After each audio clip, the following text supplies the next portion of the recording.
Canada stands at a crossroads, a pivotal moment in its democratic history where questions about integrity and trust are rippling across the nation. Welcome to this in-depth exploration of what's unfolding in the Great White North, from the polished halls of Parliament to the fiery energy of protest lines, from high-stakes policies to the personal stories behind them. We cover every angle today. We delve into an issue that could reshape Canada's political and social fabric if you're not paying attention yet. It's time to start. For weeks now, an unsettling narrative has been building, a story so significant that it demands attention, yet the mainstream media appears hesitant to spotlight it. According to alarming reports, Elections Canada has uncovered a disturbing pattern: missing ballots. These ballots haven't vanished from a single province or riding, but across the country, pointing to irregularities that could challenge the very foundation of Canadian democracy. And while the nation wrestles with this revelation, one thing is clear: this isn't just a bureaucratic oversight, this is a crisis. At the heart of this unfolding drama is Prime Minister Mark Carney, whose government, already teetering on a razor-thin mandate, now faces a storm of public discontent. For a leader who has long championed his image as a defender of democracy, this scandal lays bare uncomfortable truths about his administration and the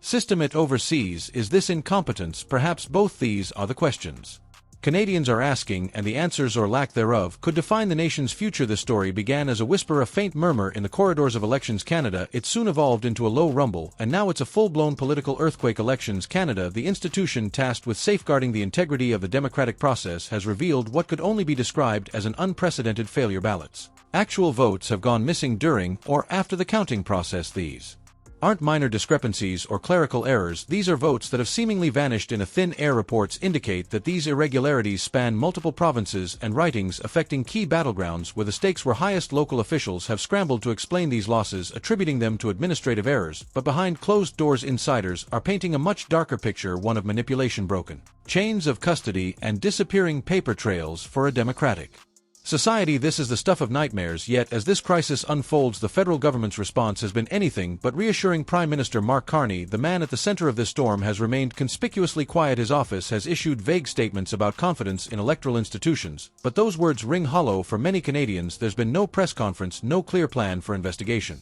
and certainly no apology. This silence is deafening, and it speaks volumes about the precarious position of Carney's leadership. For a leader whose government rests on a fragile coalition and a razor-thin margin of support, this scandal could not come at a worse time. Canadians are left wondering, where is the accountability, where is the transparency? Why hasn't the Prime Minister addressed the nation directly instead of stepping forward to calm the waters and rebuild trust? Carney appears to be retreating into the shadows, hoping the storm will pass, but this isn't a storm that will blow over. It's a reckoning. The implications of this scandal are profound. Ballots are not just slips of paper, they're the voices of citizens. When they go missing, trust in the entire system erodes. And this isn't happening in the context of a minor election. This occurred in the aftermath of a razor-thin federal election, one where Mark Carney barely managed to hold on to power. The ridings where these discrepancies occurred, they just happened to overlap with areas where anti-liberal sentiment was surging. Is this a coincidence, or is it evidence of something far more sinister? Elections Canada, for its part, has promised an internal investigation, but many Canadians are skeptical. This is the same institution that has faced criticism in the past for favoring central Canadian elites, dragging its feet on reform, and burying inconvenient truths in bureaucratic language. Now they're asking the public to trust them, to investigate themselves. For many, that trust is gone as the scandal deepens. The political fallout is becoming impossible to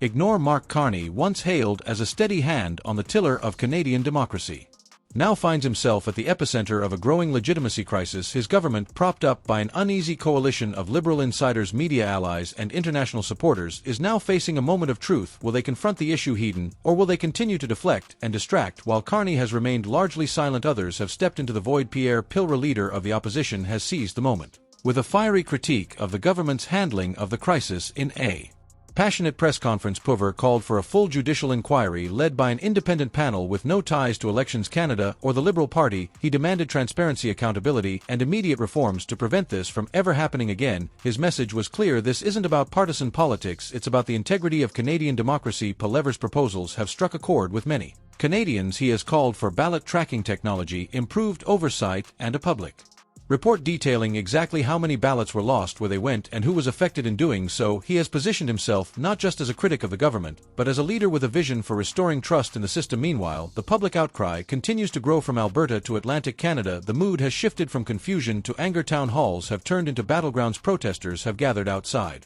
Elections Canada offices demanding answers. Social media is ablaze with Videos, reports, and first-hand accounts of irregularities, hashtags like #Ballotgate and #ElectionFraudCanada have trended for days, amplifying the voices of Canadians who feel betrayed by their own government. This isn't just a political scandal, it's a moment of national reckoning. If the public loses faith in the electoral process, the consequences could be catastrophic. Democracy doesn't just function on laws and procedures, it relies on trust, and when that trust is broken, the entire system is at risk. As Canada grapples with this crisis, the world is watching. Allies are questioning the stability of a country that has long been seen as a beacon of democracy. Enemies are taking note of the cracks in the system, and Canadians themselves are left to wonder if ballots can go missing, if elections can be compromised. Who is really in control? This is more than a scandal, it's a test of whether Canada's democracy can withstand the pressures of corruption, incompetence, and partisanship. Mark Carney promised stability. What Canadians got instead was a government more concerned with optics than outcomes, more focused on preserving power than protecting the people's voice. But the people are watching now. The curtain has been pulled back, and what lies behind it is a system in desperate need of reform. As this story unfolds, one thing is certain: Canada will never be the same. This is a moment that will define not just this government, but the